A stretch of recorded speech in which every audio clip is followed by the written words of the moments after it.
오늘 우리에게 주신 하나님의 말씀은 신약성경 요한복음 7장의 말씀입니다. 요한복음 7장 37절부터 39절의 말씀입니다. 제가 받들어 읽겠습니다. 명절 끝날 곧 큰 날에 예수께서 서서 외쳐 이르시되 누구든지 목마르거든 내게로 와서 마시라. 나를 믿는 자는 성경의 이름과 같이 그 배에서 생수의 강이 흘러나오리라 하시니 이는 그를 믿는 자들이 받을 성령을 가리켜 말씀하신 것이라. 예수께서 아직 영광을 받지 아니하셨으므로 성령이 아직 그들에게 계시지 아니하시더라. 아멘. 하나님의 은혜와 평화가 오늘 예배에 부름받아 나오신 모든 성도님들과 함께 하시기를 간절히 바랍니다.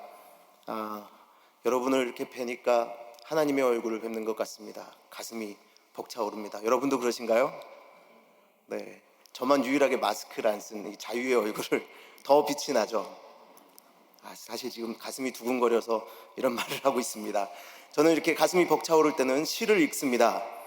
외모로 사람을 판단하지 마십시오. 저는 시를 읽는 남자입니다. 그래서 제가 읽었던 시 중에 좀 마음에 이렇게 와닿았던 시가 있어서 설교를 시작하면서 여러분과 함께 나누려고 합니다. 시는 정호승 시인이 쓴 밥그릇이라는 시입니다. 한번 들어보시죠.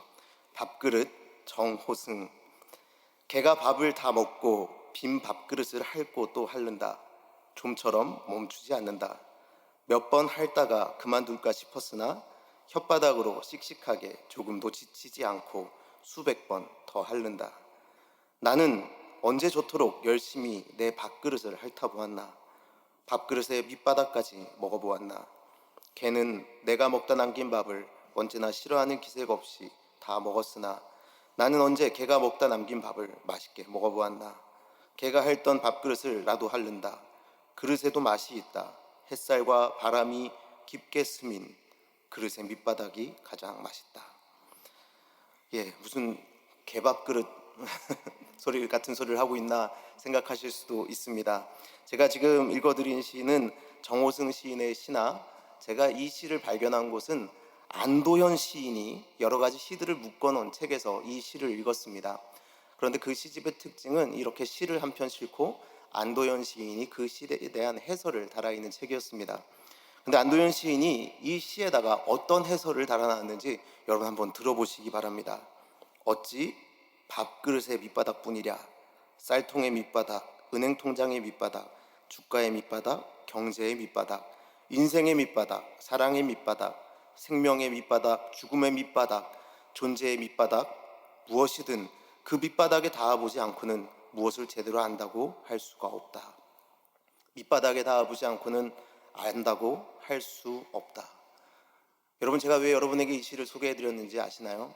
저는 이 시를 읽으며 예수님이 떠올랐습니다. 하나님의 아들 예수 그리스도는 하늘 보좌를 버리고 이 땅에 오셨습니다. 그런데 그냥 오신 것이 아니라 인간의 가장 밑바닥 그 가운데로 찾아오셨다라는 겁니다. 죄 가운데 허우적대며 서로 정죄하기에 바쁜, 자신의 얼굴은 숨긴 채 마치 자신은 죄인이 아닌 것처럼 아무렇지도 않은 것처럼 살아가는 그 인간의 세상으로 찾아오셨습니다.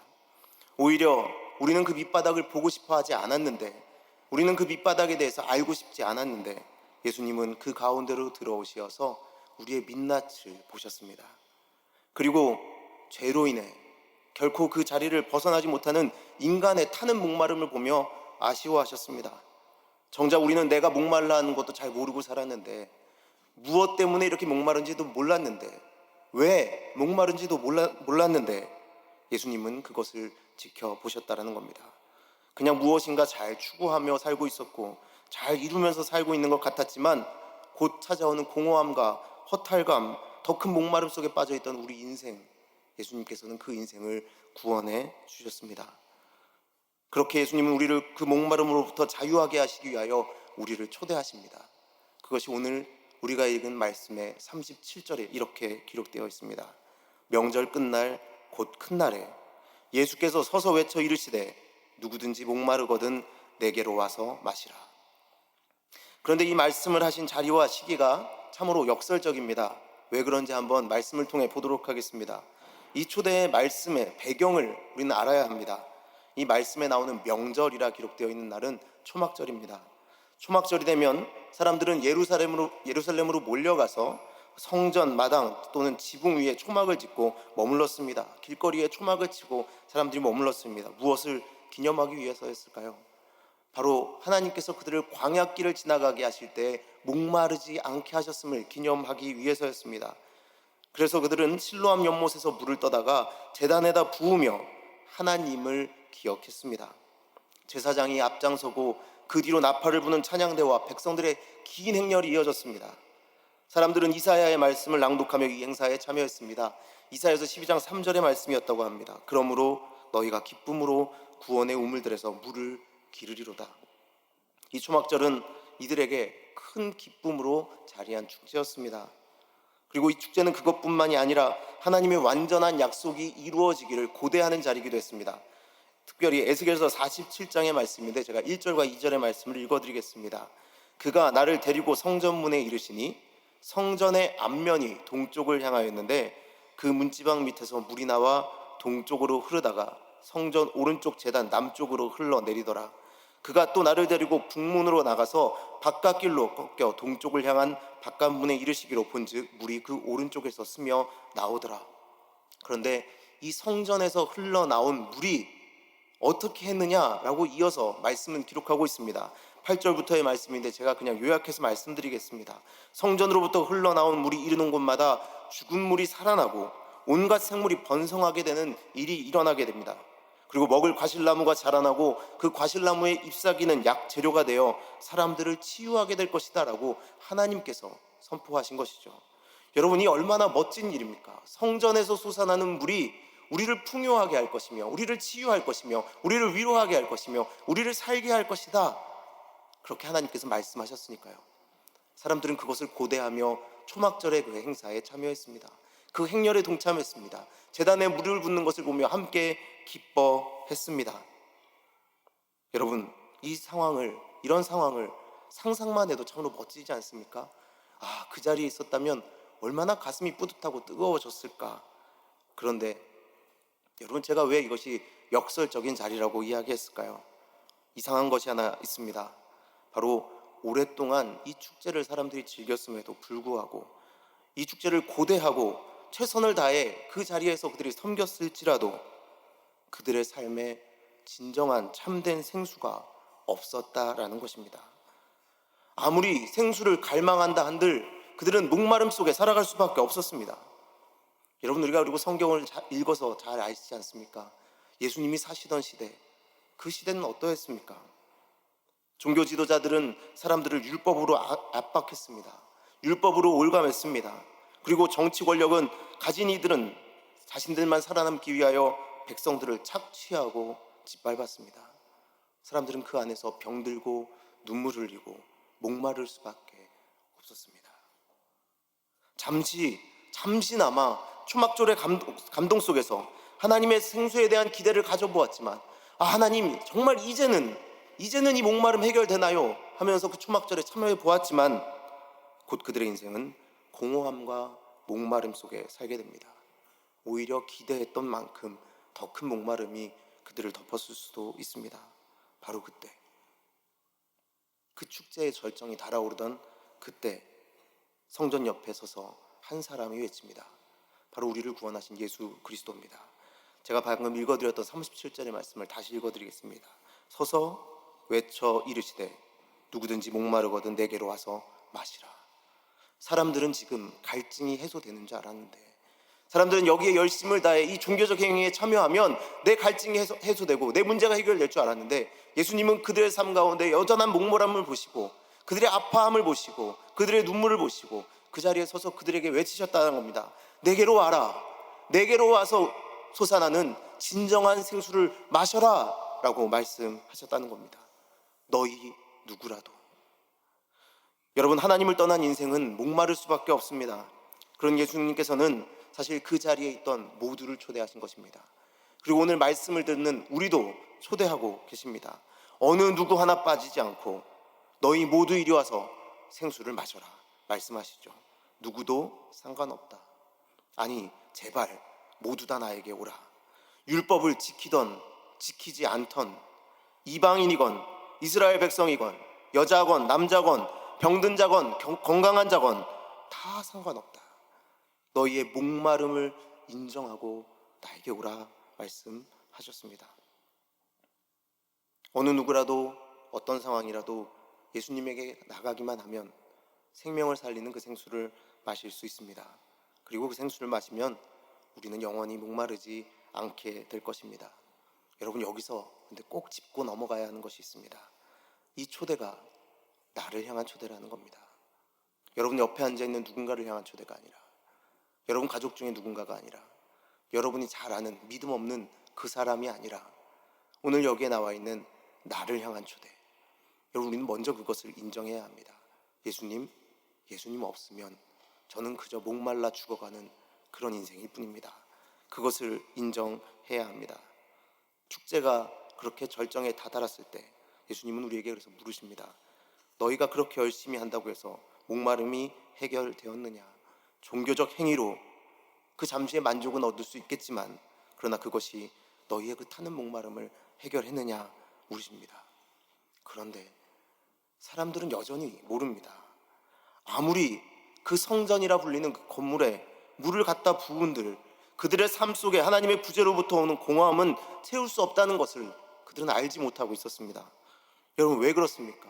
진정한 성전은 예수 그리스도인데 그들은 예수 그리스도를 눈앞에 두고도 예수님을 피해 돌아가 그 건물에 집착하고 있었기 때문입니다. 요한복음 2장 21절 말씀에 예수님께서는 이렇게 말씀하십니다. 그러나 예수는 성전된 자기 육체를 가리켜 말씀하신 것이라. 진정한 성전은 누구입니까? 예수 그리스도 아닙니까? 예수 그리스도가 진정한 성전인데 사람들은 세상의 헛된 것들을 바라보며 저기에 가서 열심히 하면 내 목마름이 해결될까? 저기에 가면 내 문제가 해결될까? 이리 기웃 저리 기웃대고 있었다라는 것이죠. 여러분, 우리의 목마름을 해결할 수 있는 진정한 생수, 모든 사람을 회복할, 풍요하게 할 생수는 예수님 그분뿐이며 그분께 나아갈 때 마실 수 있습니다. 여러분, 믿는다는 것이 무엇입니까? 믿는다는 것은 바로 주님께서도 나가서 그 생수를 마시는 것입니다. 생수를 마신다는 것은 예수님을 믿는 것입니다.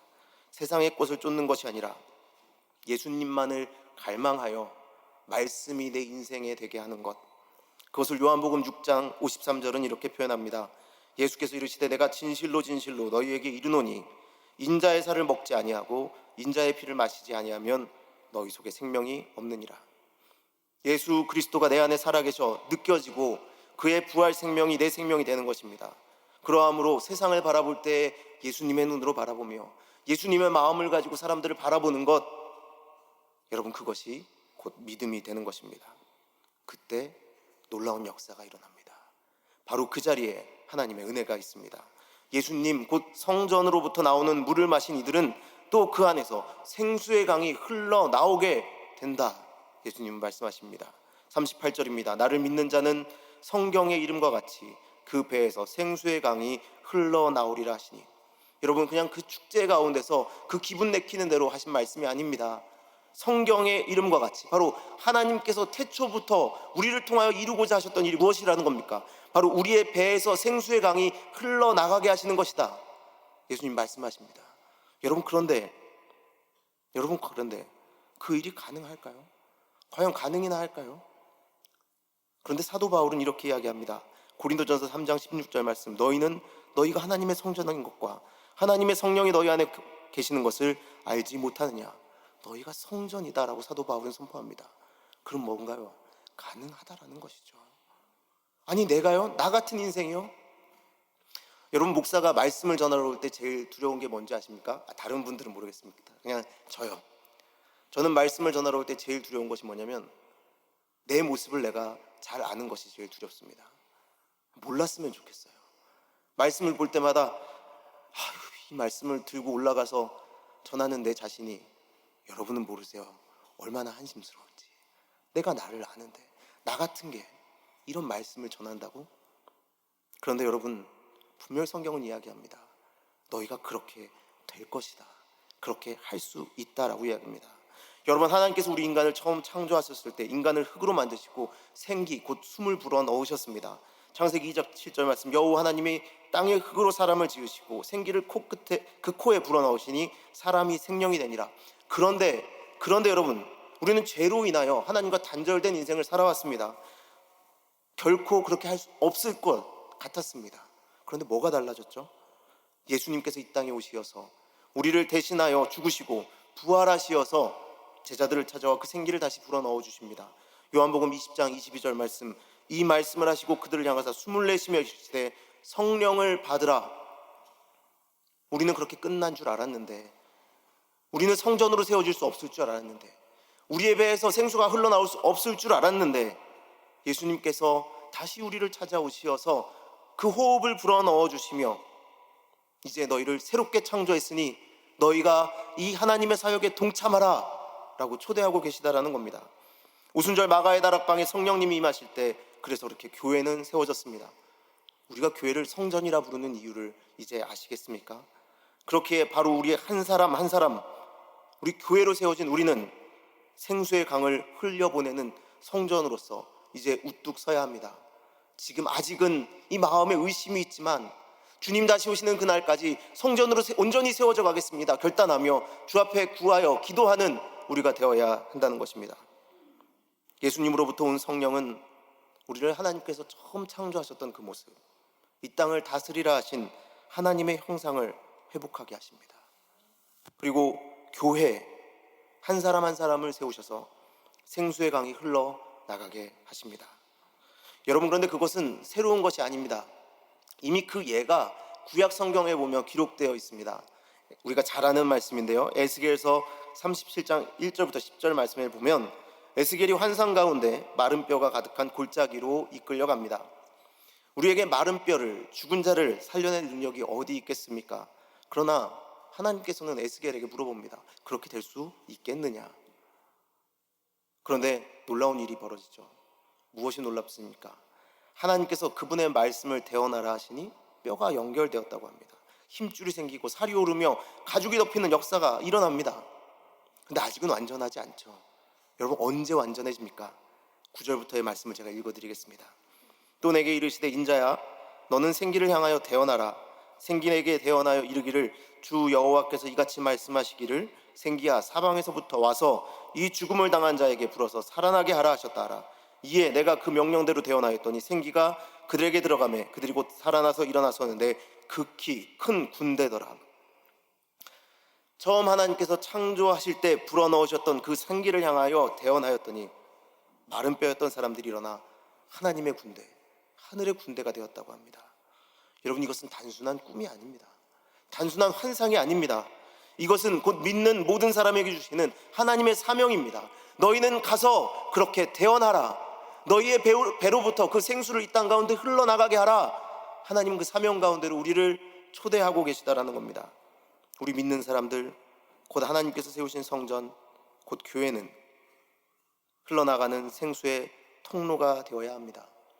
그래서 우리가 살아가는 현장 속에서 죽은 줄 알았던 사람들, 마른 뼈 같았던 사람들, 그들이 일어나서 하나님 나라의 군대가 되는 역사가 있어야 합니다. 여러분, 초막절 줄지어 물을 퍼나르는 그 행렬을 생각하며 가슴이 뜨거워진다고 감동적일 거라고 말씀드렸습니다.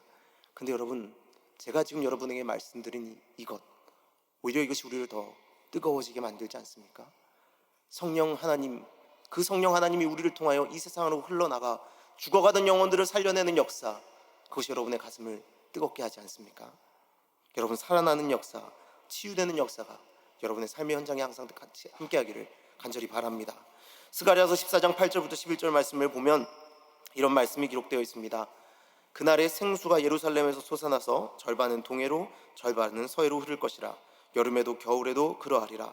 여호와께서 천하의 왕이 되시리니 그날에는 여호와께서 홀로 한 분이실 것이요 그 이름이 홀로 하나이실 것이라. 11절 말씀, 그 사람이 그 가운데 살며 다시는 저주가 있지 아니하리니 예루살렘이 평안히 서리로다.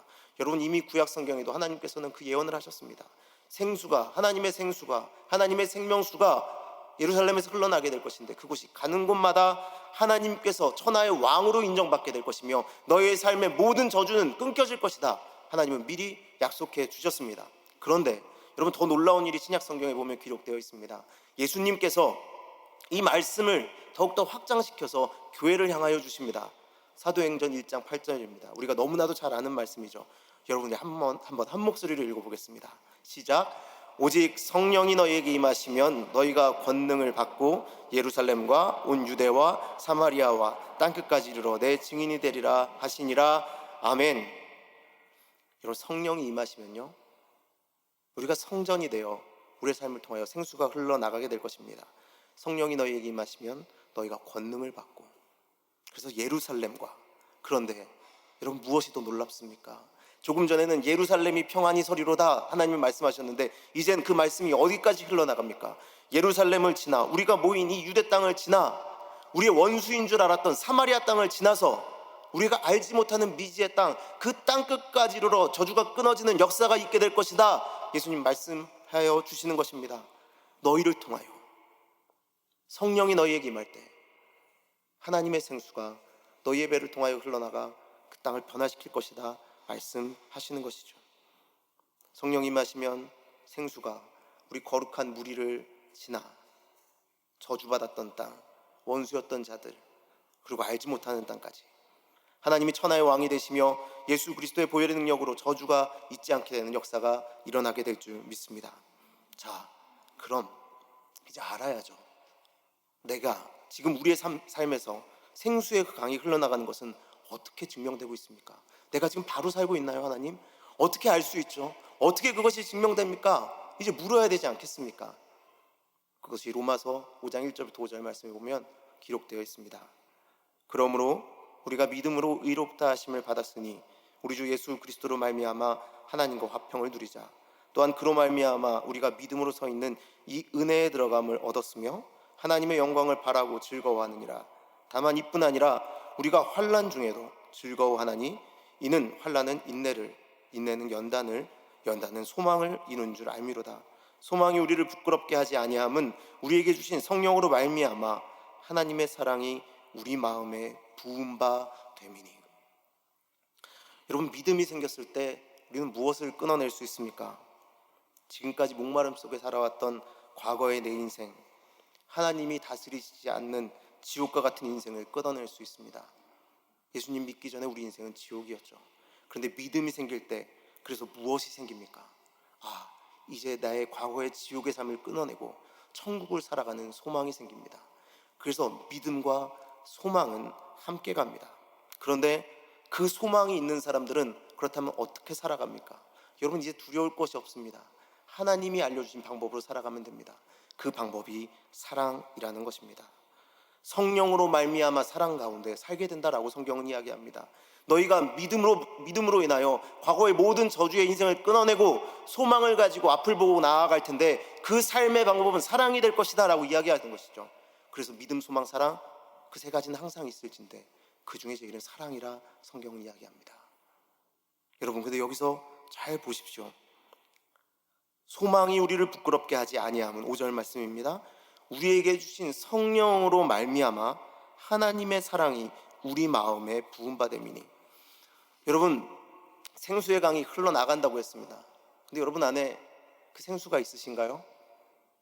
여러분 안에 그 생수가 있으신가요? 솔직히 얘기해보세요. 우리 안에 그냥 자연적으로 나오나요? 아니요, 그렇지 않아요. 그 생수는 어디서부터 와야 합니까? 하늘로부터 와야 합니다. 하나님으로부터 와야 합니다. 그런데 분명히 성경에 기록되기를 성령으로 말미암아 하나님의 사랑이 우리 마음에 부은 바 됨이니. 하나님께서 우리 안에 무엇을 붓고 계시다고 합니까? 사랑을 붓고 계시다고 합니다. 우리 빈 그릇과 같은 인생에 사랑을 부어주십니다. 여러분, 그럼 우리 안에서 무엇이 흘러나갑니까? 여러분, 우리가 생수의 강이 흘러나가는 삶이 무엇으로 증명됩니까? 사랑이 흘러나감으로 증명된다라는 겁니다. 부어지는 게 흘러나가야 되는 거잖아요. 하나님이 사랑을 부으시는데 여러분, 어떻게 우리 안에서 적개심과 분노와 미움과 저주가 흘러나갈 수 있겠습니까? 하나님은 사랑을 부으시는데. 여러분, 그러면 하나님이 거짓되거나 우리가 거짓된 것이죠. 누가 거짓된 것일까요? 여러분, 우리가 정말 하나님의 성령 안에 붙들림 받아 하늘에 부으시는 사랑 가운데 그 생수의 강을 흘려보내는 성전으로 세워져 있다면 여러분이 살아가는 곳마다 그 사랑이 증명될 줄 믿습니다. 그 사랑은 어떻게 드러납니까? 고린도전서 13장, 여러분이 너무나 잘 아는 말씀에 다 나와 있죠. 사랑은 오래 참습니다. 사랑은 온유합니다. 시기하지 아니하고 사랑은 자랑하지 않습니다. 교만하지 않고 무례히 행하지 않습니다. 자기의 유익을 구하지 아니하고 성내지 아니하며 악한 것을 생각하지 아니하고 불의를 기뻐하지 아니하고 진리와 함께 기뻐합니다. 모든 것을 참고 모든 것을 믿고 모든 것을 바라며 모든 것을 견딥니다. 여러분, 바로 이 사랑은 오늘 우리가 모인 이 유대 땅으로부터 우리의 원수인 줄 알았던 그 사마리아 땅을 지나 땅끝까지 가야 합니다. 세가족 교육을 하며 신앙생활에 대한 이야기를 나누었습니다. 세가족분들에게 말씀드렸습니다. 여러분, 질문했습니다. 신앙생활은 어디서 하나요? 많은 사람들이 신앙생활은 이 교회 공간 안에서 한다라고 생각합니다. 교회에서 하는 생활을 신앙생활이라고 부릅니다. 그런데 여러분, 진정한 신앙생활은 오늘 이 문을 벗어나면서부터 시작됩니다. 물론 이 안에서 하는 여러분의 모든 활동은 다 신앙생활입니다. 그런데 여기서는 쉬워요. 왠지 아세요? 여러분 옆에 분도 믿음 있는 분이고, 여러분 뒤에 있는 분도 믿음 있는 분이고, 여러분 앞에 있는 분도 믿음 있는 분입니다. 그런데 여러분, 저 문 밖을 벗어나시면 그곳은 마른 뼈의 골짜기가 됩니다. 우리는 거기서 신앙생활 하는 겁니다. 오늘 하나님께서 여러분에게 주시는 말씀이 있다면 여러분, 저 문 앞에 놓고 가지 마십시오. 오늘 여러분에게 하나님께서 주시는 은혜가 있다면, 하늘로부터 하늘문을 여시고 내려주시는 그 사랑이 있다면 여러분, 저 문 앞에 그것을 놓고 가지 마시고 제발 그것을 여러분 안에 잘 담아 가득 채워, 아니 흘러넘치게 하여 여러분이 살아가는 그곳에서 그것이 흘러나가게 하십시오. 그래서 그 땅에 죽어가는 영혼들을 살리는 역사가 일어나게 하시기를 바랍니다. 진정한 신앙생활은 하나님의 부르심의 자리로 나와 우리를 비우고 주의 보내신 성령을 통하여 가득 채워 우리 주위 사람들도 함께 살아나게 하는 삶이 신앙생활입니다. 바로 예수님처럼 우리에게 주어진 십자가를 지고 나는 죽을지언정 함께 살아나는 역사를 고대하며 살아가는 삶, 여러분, 그것이 우리가 꿈꿔야 할 삶 아니겠습니까?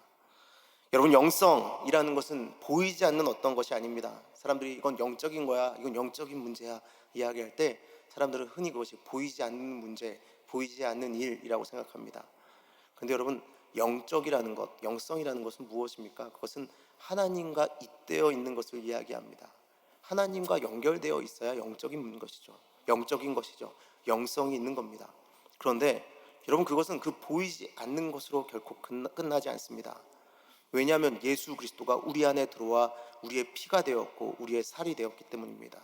말씀이 육신을 입어 이 땅에 오신 분이 내 안에 들어와서 피가 되셨습니다. 내 안에 들어와서 삶이 되셨습니다. 그러니 영적인 것은 눈앞에 드러나게 보여져야 됩니다. 우리가 잘 아는 고린도전서의 말씀, 알면 뭐합니까?